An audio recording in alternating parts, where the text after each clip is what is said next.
This is no ordinary flash drive. From a small company called KnowMe, it contains a complete digital record of a person's genetic code. All 6 billion letters of it. Your DNA is what makes you unique. It governed how you grew in the womb and how you look today. And until now, only a few hundred people in the world have had a chance to see their whole genome and try to understand it. Few could afford the cost, $350,000 just 3 years ago.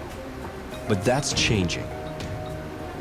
It's almost amazing to be able to say that each of us will have the chance to have our complete genome sequenced for less than $1,000 in the next 4 or 5 years, but it's true.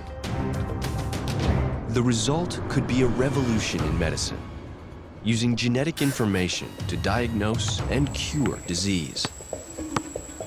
If you go back and you look at some of the home movies that we took, and you see Alexis falling down, and you look at her now and you think it's unimaginable that she was actually that same child. Whole genome sequencing really, really saved Alexis's life. But it could also lead to wholesale invasions of privacy and an ethical quagmire. There's a lot of fear about, say, insurance companies or other professionals being able to access that data. And then the company geneticist says he has an increased risk for cancer. Okay, just don't interview him. He'll never know. Do you want that?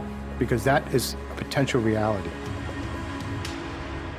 Thousands of years ago, the ancient Greeks were given some famous advice: know thyself. Today, when those words are a biotech company motto, they present a new kind of challenge. Just how well do you want to know yourself in the age of personal genomics? Up next on Nova, cracking your genetic code.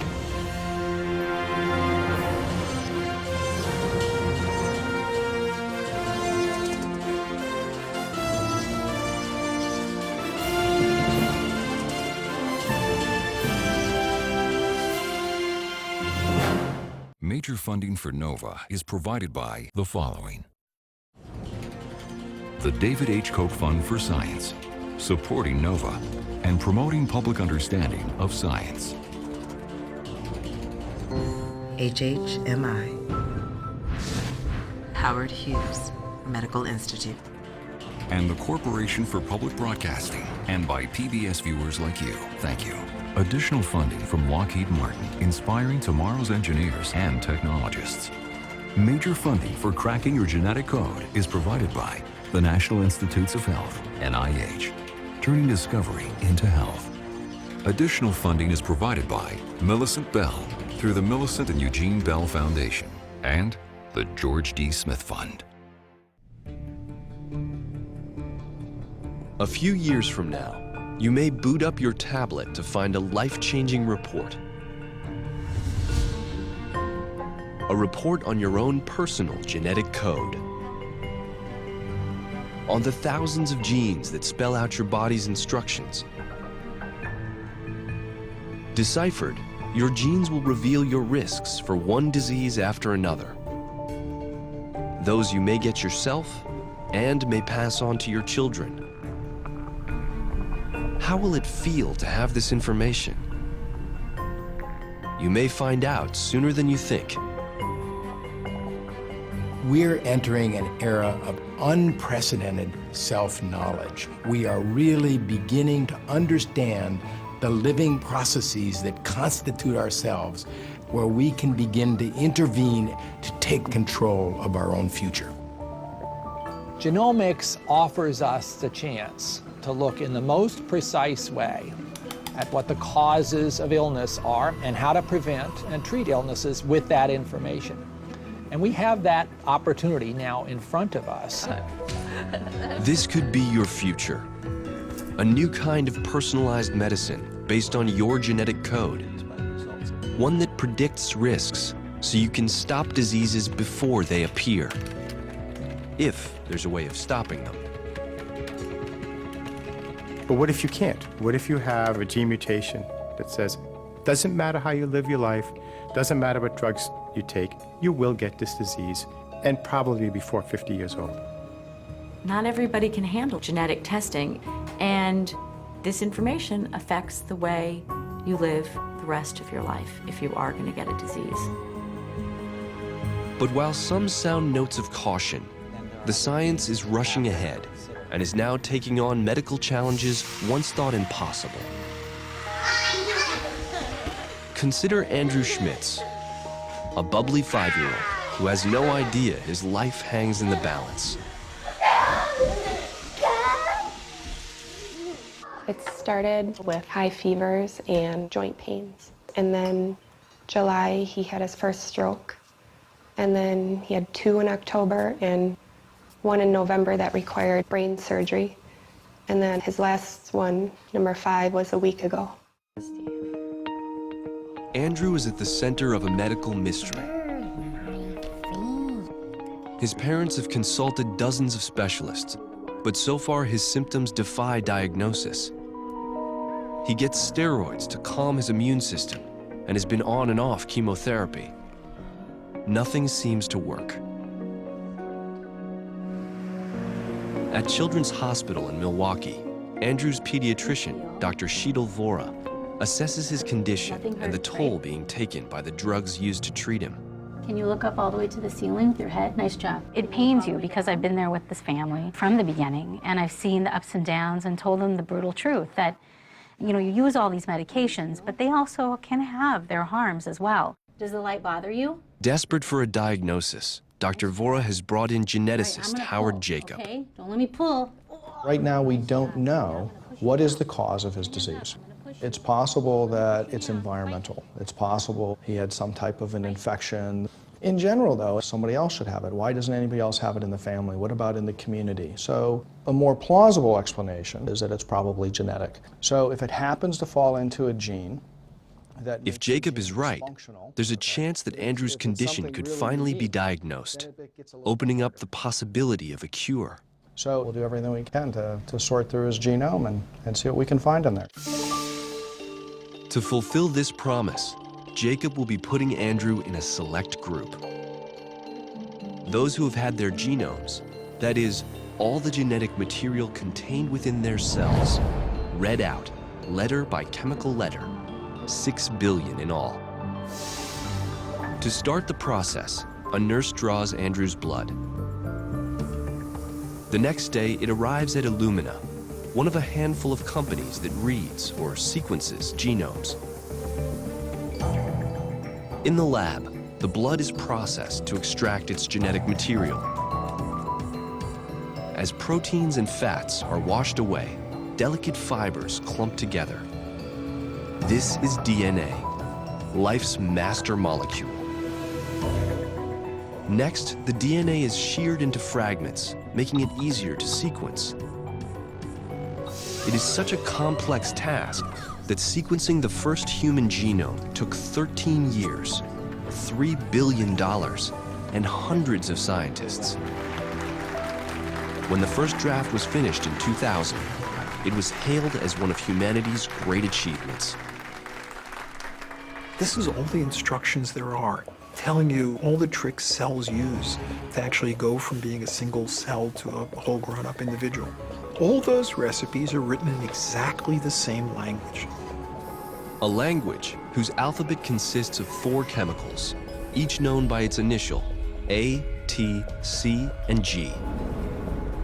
Strings of these chemical letters spell out some 20,000 genes on 23 pairs of chromosomes. Genes code for proteins, molecules that do most of the work in our cells and help build parts of our body, from muscles to hair. And in the world of genes and proteins, spelling counts. If DNA is copied incorrectly or damaged, spelling errors, known as variants or mutations, crop up. Now, when you change the spelling of a gene, sometimes it drastically changes the way that a protein functions. And those are the kinds of changes in the genome that we really look to when we're trying to trace disease. We're trying to figure out what spelling variant in the genome explains, for example, why this child is sick. And that's what Howard Jacob will search for. Convinced that a misspelled gene underlies Andrew's condition, he will comb through the boy's genome to find it. But even if he does, it's still a gamble. The chances are pretty high that we're going to find something that there's nothing we can do about it. And that's where I think a lot of times people worry about, well, if you can't change it, why do it? And we believe that providing an answer to the family does have merit to the family, even if we can't help his outcome. And so here we've decided that it's better to go look and potentially fail by looking than to not have looked and missed an opportunity to succeed.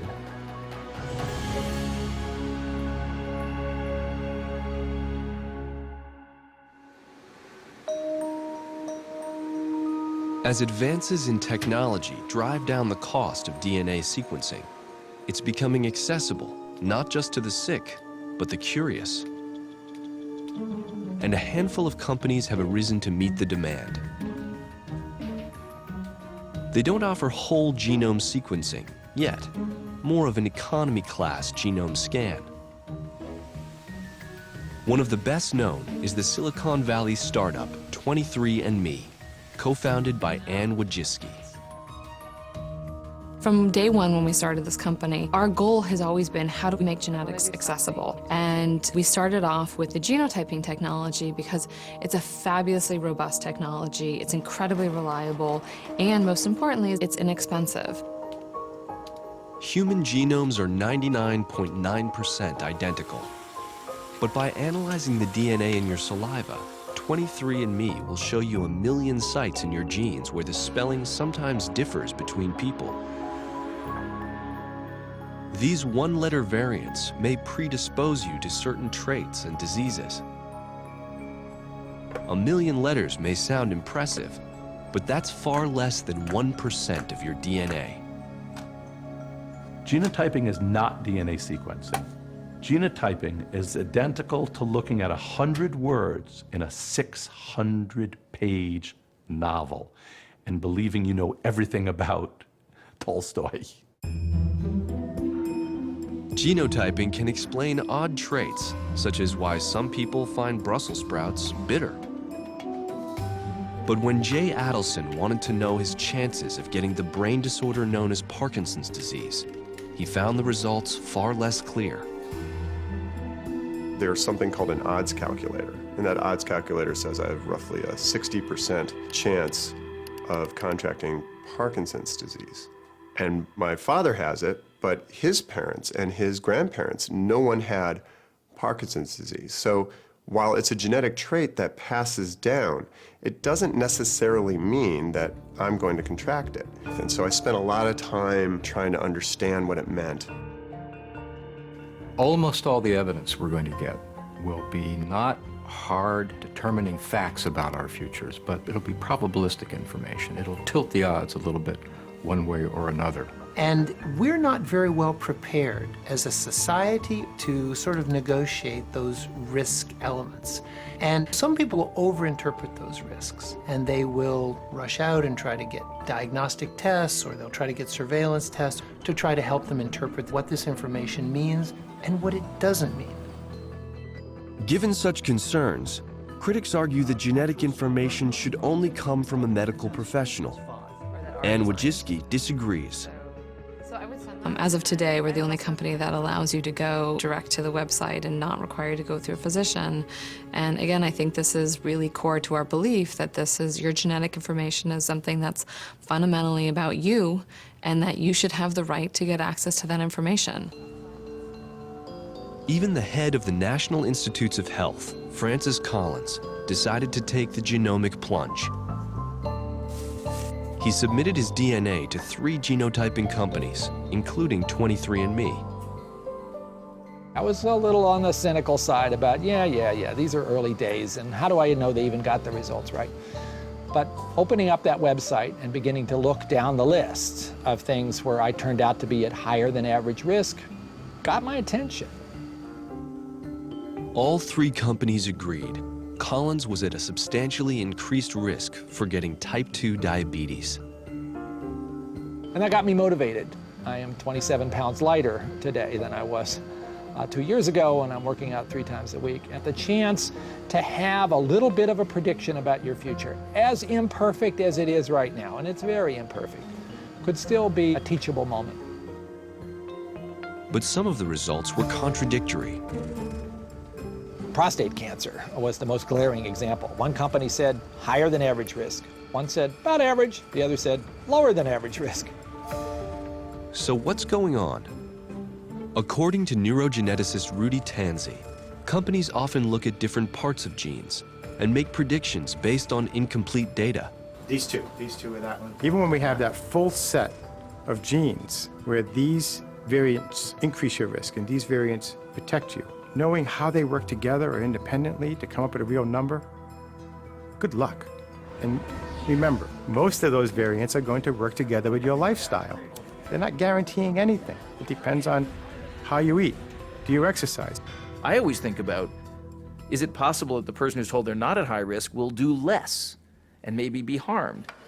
Oh, I don't have a cardiac problem genetically. Now I'm going to go out and eat rich foods night and day and so on. So there are all sorts of decisions that result from that. Information is always hard to handle. One example is a piece of genetic information so potentially disturbing that even a founder of modern gene science refused to take a chance on running into it. James Watson, the man who co-discovered the double helix of DNA, one of the very first people in the world to have his genome completely sequenced. He said to the scientists who were doing the sequencing, "There's one gene I don't wish to know anything about." Known as APOE4 on chromosome 19, it has been associated with late-onset Alzheimer's, the leading cause of dementia in the elderly. The variant increases one's risk 3 to 10-fold. But what does that mean? What does it mean to say you have a 10-fold increased risk over someone who doesn't have it? Can you then convert that into an absolute lifetime risk type of number to say, here's your % chance of getting the disease? No, because you need to know what other genes work with ApoE. You need to understand how lifestyle is working together with ApoE. In fact, many people with APOE4 never get Alzheimer's, while others with the disease don't have the variant. I think the real key here is to disabuse people of the misunderstanding that genetics is wholly deterministic. In a few rare instances, there is a tight linkage between a particular mutation and a disease.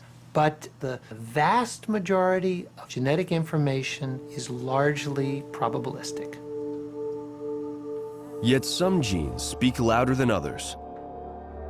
Although we get 2 copies of most genes, one from each parent, certain dominant genes confer a trait of their own.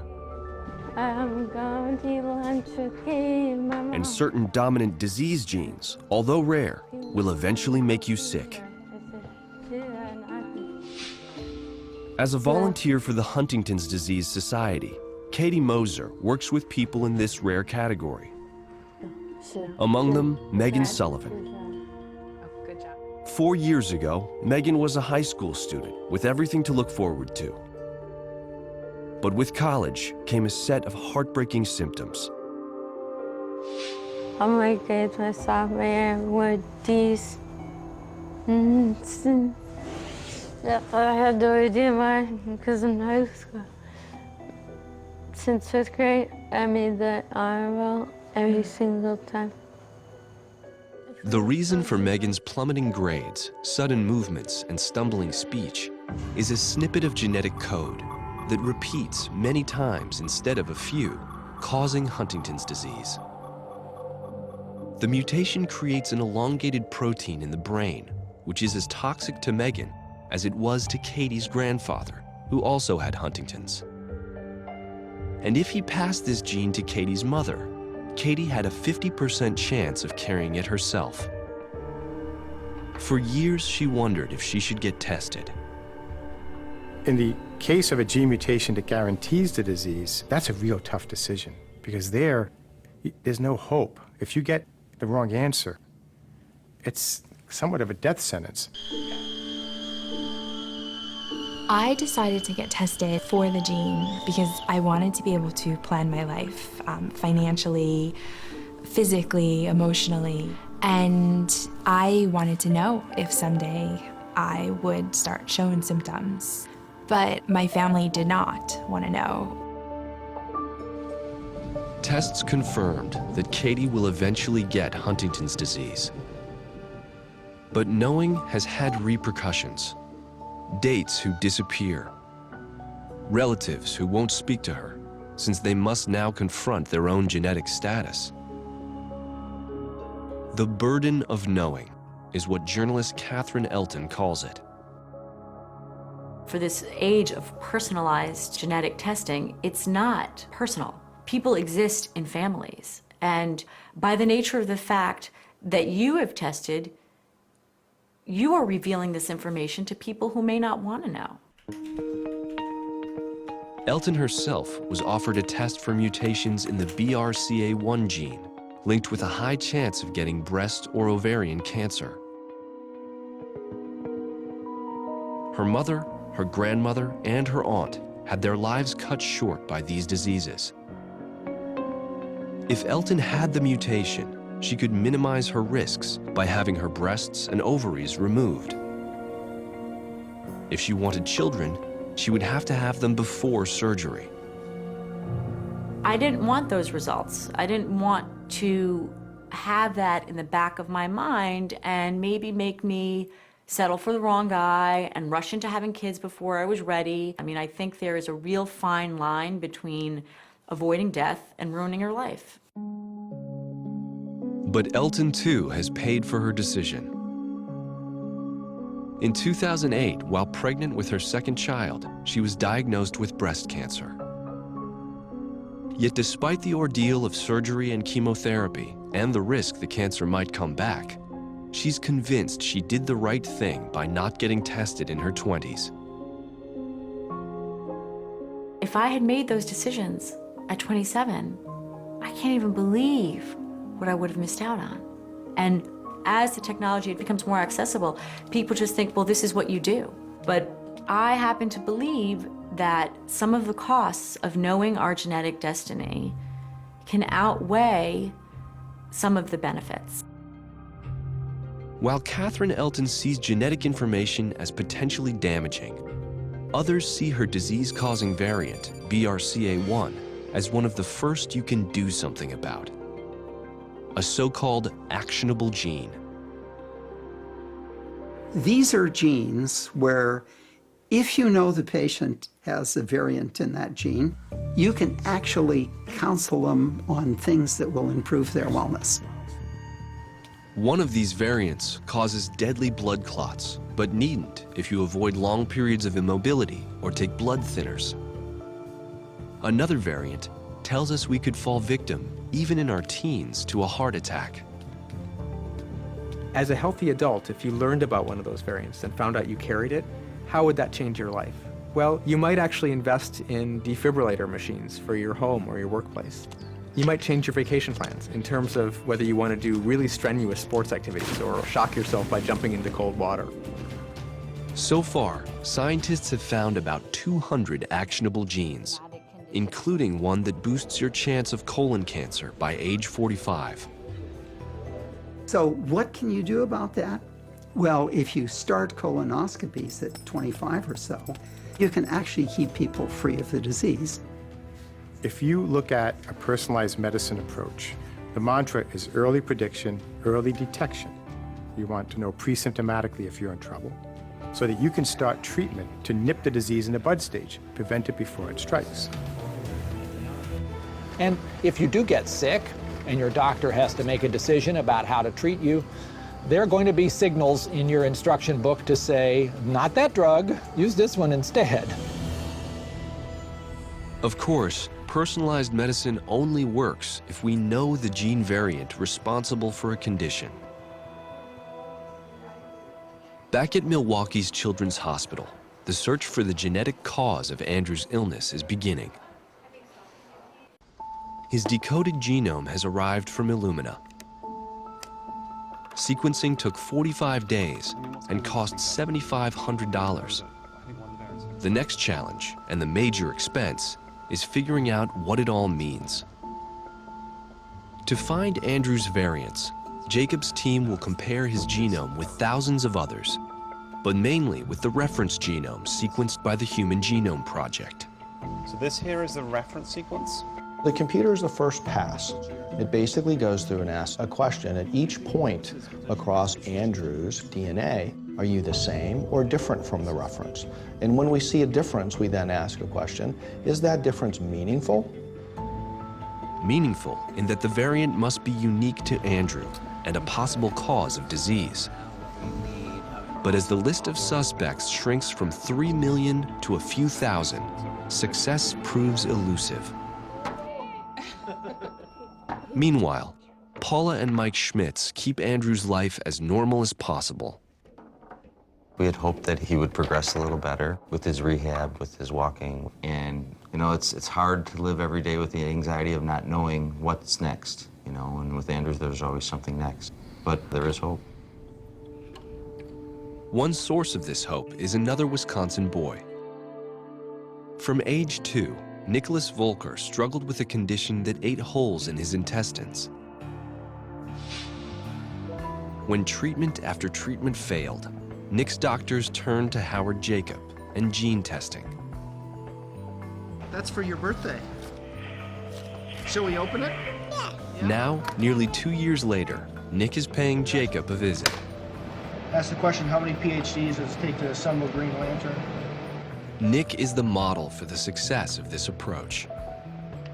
His illness was traced to a gene on chromosome X called XIAP, linked with immune disorders. A single letter was out of place, a G that had mutated into an A. I want to do the tank. You want to do the tank? Yeah. I was afraid you were going to say that. We found one single letter change in this gene, XIAP, which now was unique. Nobody else has the same variation that Nick has. And that's meaningful because that means that letter is so important, anybody who would have had this particular variation would die. This single variant caused Nick's symptoms, but a transplant giving him a donor's immune system without the misspelling appears to have saved him. What is the Green Lantern? In Boston, genomics is also being used in the battle against better-known conditions like cystic fibrosis, or CF. Michael McCarrick, age 29, knows its ravages firsthand. How I've experienced my decline has been sort of, you know, in the beginning of my life, I played a lot of sports, and I had fun playing a lot of sports, and then suddenly I couldn't run, but I could walk long distances, and now it's like walking itself is difficult. Like many CF patients his age, Michael is facing end-stage lung disease. Where Michael is right now and what he's dealing with is the torture we don't like to watch our patients go through, the struggle for that next breath. Michael may need a lung transplant, but Dr. Euler hopes a new gene-based drug will save him instead. Called Kalydeco, it targets a mutation found in 4% of CF patients. Every drug can have a side effect, but I'm hoping this one is free and clear because who needs an extra problem? So hopefully it's a magic bullet. The development of a drug for cystic fibrosis is especially gratifying to Francis Collins.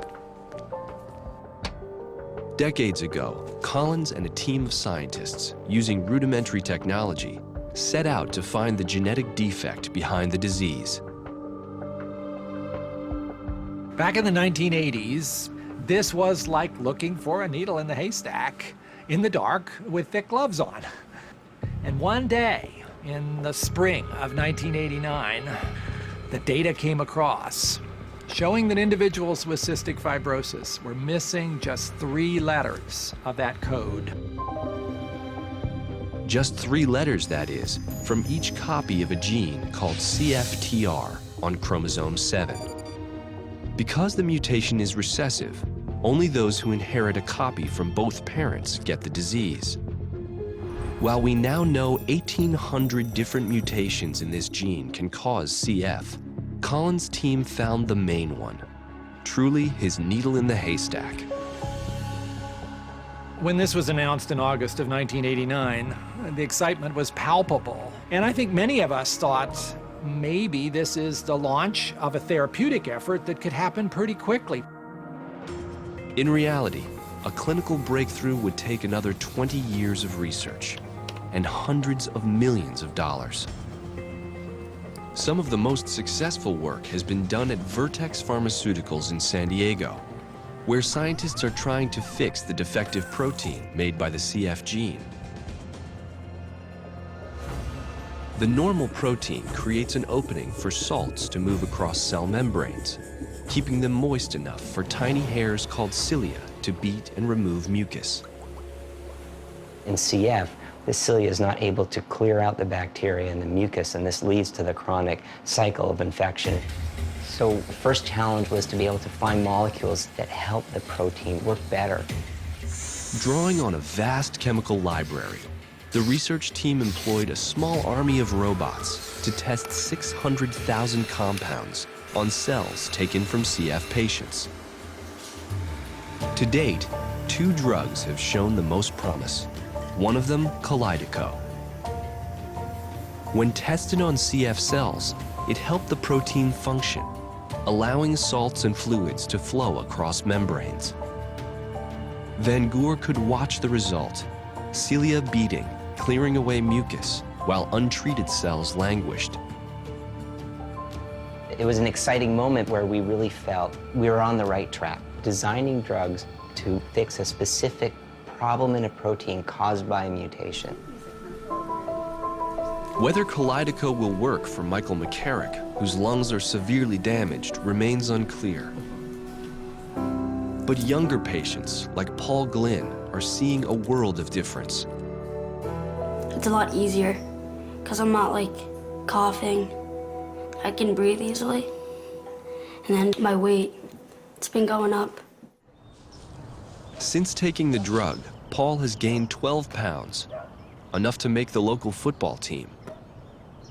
For him, the hope is that CF will become a manageable disease and regular hospital visits a thing of the past, which may even make the drug cost-effective, despite its price tag, as much as $294,000 a year.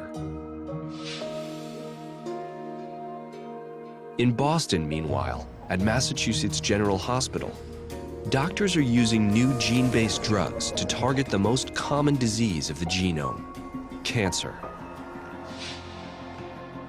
Tom Garpestad is a 50-year-old building contractor. He was stunned to learn he had the skin cancer called melanoma.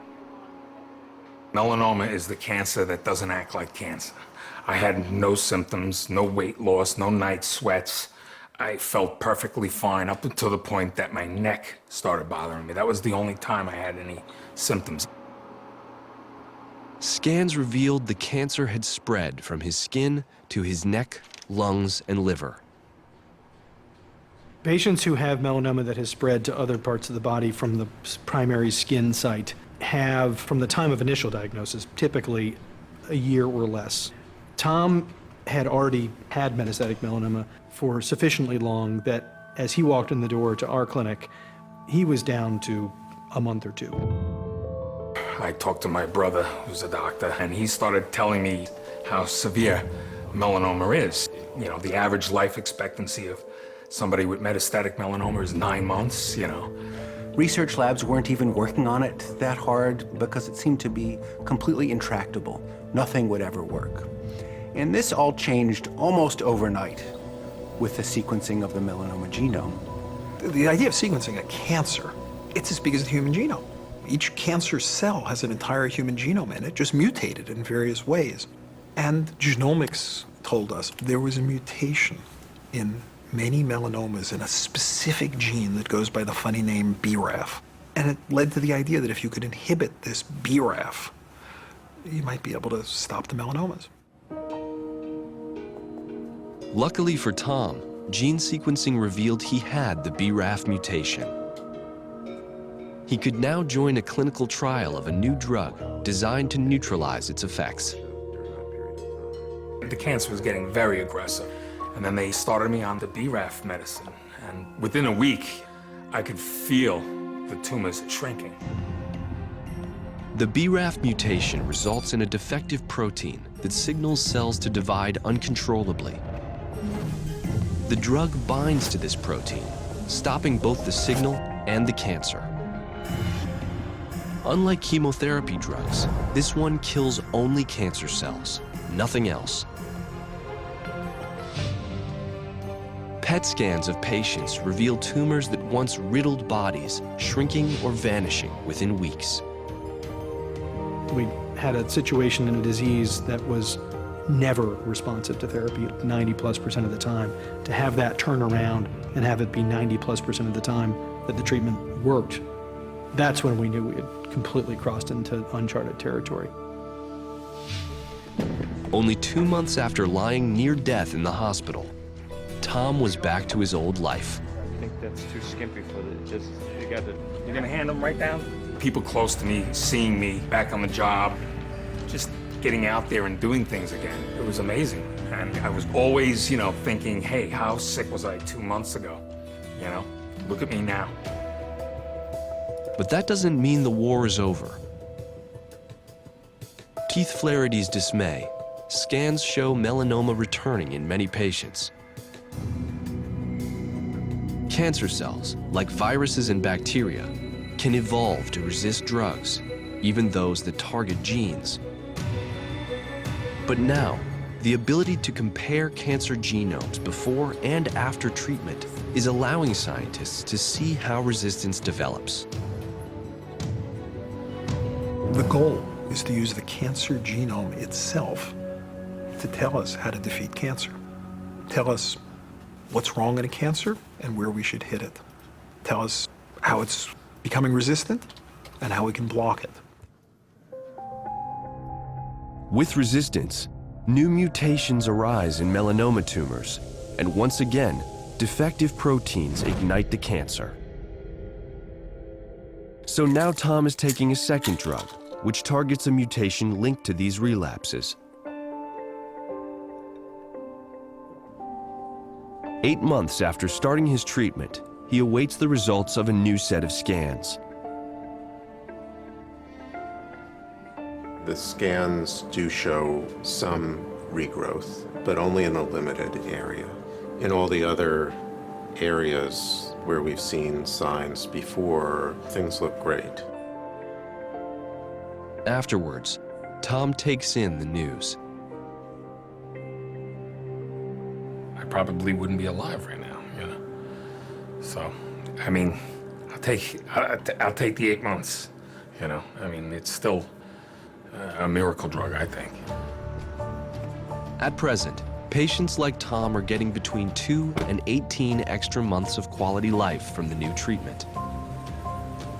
But genomics is also helping those for whom there are no targeted drugs.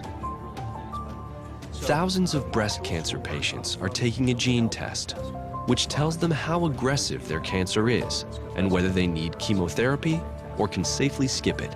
You're way down here, and that says no role for chemotherapy. Oh, that's wonderful. The hope is, by studying cancer genes, we'll come up with a cocktail of drugs, like those used to treat tuberculosis or HIV, to cure cancers or keep them in check. The big difference, though, is that now really for the first time we can think about the right combinations of drugs based on the genome, based on the science of what's going on inside the cancer cell. This is not, though, a project for my life.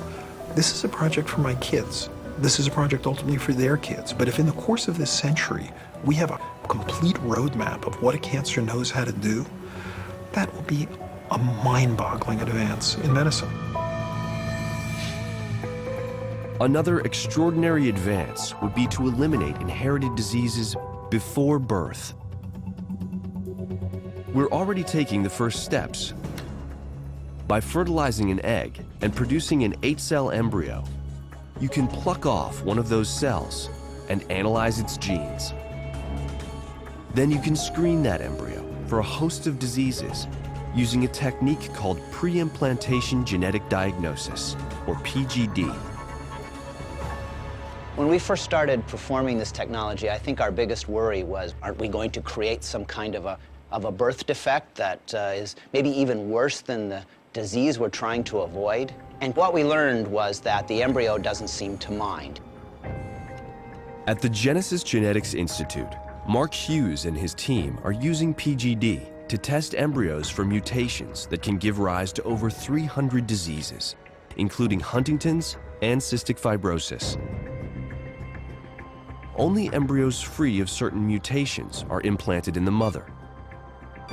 This is the mutant gene. Yes. With this cluster of peaks. And we have the normal gene over here highlighted in pink. Tens of thousands of healthy babies have been born to couples who otherwise would have been afraid to have a child because the disease that they were at risk of giving their child was so severe. PGD can also be used to test for traits like gender, leading ethicists to ask if designer babies are in our future. I think we are going to see people using genetics to select traits. Some of it is going to be relatively benign. I want a child with this hair color or eye color.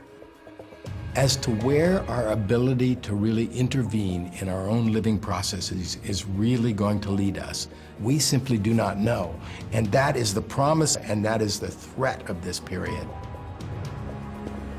Some fear PGD could even lead to a new kind of eugenics, and the sort of genetic elite depicted in the movie Gattaca. Your extracted eggs, Marie, have been fertilized with Antonio's sperm. After screening, we are left, as you see, with 2 healthy boys and 2 very healthy girls. I have taken the liberty of eradicating any potentially prejudicial conditions, premature baldness, myopia, alcoholism and addictive susceptibility, propensity for violence, obesity. Fortunately, the traits a genetic elite would want, intelligence, physical ability, even height, are so complex, scientists assure us we won't be selecting them in embryos anytime soon. Trying to predict height. Well, we already know there's at least 180 genes involved in height, and each contributes a little bit. It isn't going to be easy to go take some embryo and sort out which of these 180 are in which of these forms. There's just no particularly good way to do that. You really, really, really want to have a tall person? Go marry a tall spouse. It's just more efficient. Even so, Gattaca raises real concerns. One of the negative implications of this new genetic knowledge is that we're going to start thinking of ourselves more in genetic terms than we ever have before. Do I want to date that individual? What's her genetics? What's his genetics? There's always been a tendency to engage in deterministic genetics. And I think scientists and medical people and educators must make very clear the limits of that point of view. We are deeply affected by the kind of food we eat, the kind of air we breathe, by the kind of good luck or bad luck that shapes our lives, opportunities like education and money, and by the real romance of simply falling in love with an unlikely partner. We narrow our vision if we focus or fetishize upon genetics. But as the cost of a sequenced genome falls, new generations may not get far into the world without one.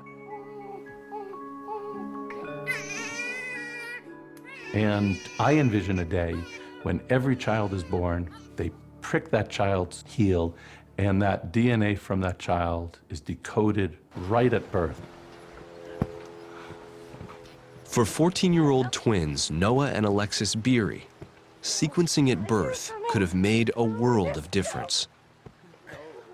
Today, it's hard to imagine that just 2 years ago, Alexis was fighting for her life. The only really vivid memory that I have of that is just seeing red, blue, and white lights just flashing everywhere. That's definitely one of my #1 kind of nightmares that I still have. After Alexis and Noah were born, they didn't reach any of their milestones. They didn't crawl on time, they didn't walk on time, and we knew pretty early that something wasn't right. The twins were diagnosed with cerebral palsy. Then at age 5, Alexis got worse. She started losing more and more ability to walk during the day. She started losing ability to sit up by 10:30, 11 o'clock in the morning. She could no longer swallow by that time. And so that's not indicative of cerebral palsy. Retta began doing research. One day, she came across a rare condition that mimics cerebral palsy, a condition that could be treated with the brain chemical dopamine.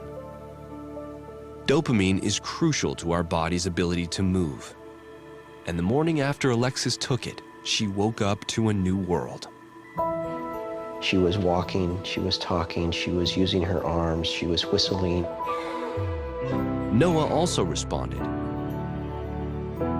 Yet the twins still had health issues, especially Alexis. We actually almost lost her on a couple of occasions. We had paramedics coming into our house, trying to get her breathing, and we were back into that world of unknowns. Until that is, Joe turned to his employer, a biotech company, for help getting the twins' genomes sequenced. We discovered through sequencing, but there was a second problem associated with the rare mutation that they had. There's thousands of The mutation was suppressing yet another brain chemical. Another drug solved that problem too. Whole genome sequencing really saved Noah and Alexis's life. Had that happened at birth, we would have 15 years less pain and suffering and probably millions of dollars of cost. Yet sequencing at birth may have its downside. One of my concerns is the testing of children. It raises many questions, including stigmatization. Oh, I'm not going to let Mary play soccer because she's got this cardiac risk. So we do have a problem of invasion of the child's privacy. And what about your privacy? What if a company asks to use your DNA for research, promising you'll remain anonymous? Now, the question is whether or not that anonymized information is truly anonymized just because they take your name and your social security number off. At some point in the future, it may be that you don't need a social security number, that you don't need to give your name because your genetic information will reveal you so precisely that we'll have to develop a whole new definition of what we mean by anonymity. And what if your DNA reveals you're at increased risk for an incurable disease, say Alzheimer's? Can a company that sells long-term care insurance ask you about that? And can they use that result to either affect your premiums or even deny you insurance entirely because you're such a bad bet? In fact, in most states, the law already allows long-term care, disability, and life insurers to discriminate based on genetics. I would not make one single base of my DNA sequence available publicly in a million years. There's too much risk. You don't know what's going to happen in the future with insurance. And think about your company going down the tubes and now you have to get a new job. And yeah, employers can't discriminate, but they happen to find out on your Facebook page under DNA, click, there's the sequence. Everywhere you go, you leave a trail of genetic debris. When you cut your hair, enjoy a meal at a restaurant. A crime that once seemed like science fiction has become possible with cheap, fast DNA sequencing. It's been called genomic hacking. That will be frightful. It will be used to impugn people. Somebody saying he should not or she should not be a candidate for the presidency because she has the gene for depression. If somebody wants access to your genome for personal romantic purposes, for economic reasons, for political reasons in the future, if they want it, they'll go after it. Yet when illness strikes, privacy may seem a distant concern, and genomics your best hope. In Milwaukee, after months of searching through Andrew's genome, finally there's a discovery. This is a list of genes that we pulled out. So yesterday at noon, I got an email from Liz saying, I found a very interesting gene. He's got 2 protein coding. Geneticist Elizabeth Worthy has found something unusual in Andrew's genome. It says mutations in this gene have been linked. There's 2 rare variants. One that's never been seen before, and one that's only been seen once, as far as we know. The next question then is, does this gene look like it could explain part of Andrew's clinical features? And in this case, the answer is yes. It says mutations in this gene have been linked with susceptibility to recurrent viral infections, which he had. I will tell you that this is where we get both excited as scientists and nervous then as scientists, because you think you found it. There's a big difference between thinking you found it to we've proved it. Okay. In fact, the suspect gene is soon ruled out, and the family learns the search must continue. So don't worry. Until we tell you that we've stopped looking, we haven't stopped looking. Well, we really appreciate it. I know you do. In a field this new, success and failure continually intermix. In Michael McCarrick's case, the drug targeting his cystic fibrosis mutation helped, but his lungs were already so damaged, he died waiting for a transplant. Yet Paul Glynn, who used to spend part of every fall in the hospital, is healthier than ever. Tom Garpestad is in a kind of limbo, with some tumors shrinking, others growing. Yeah, a little in my right ankle. As for the Beery twins, their only regret is not getting sequenced sooner. I see what's coming. We have focused so much of our energies on treating people with disease, often advanced disease, and much less effort on trying to prevent that disease in the first place. If we're going to shift towards prevention, your genome sequence may be one of the most critical tools you could imagine. How can we balance the risks and benefits of this critical tool? This will soon be a question for all of us, as we confront the ancient challenge, know thyself, in the genome age.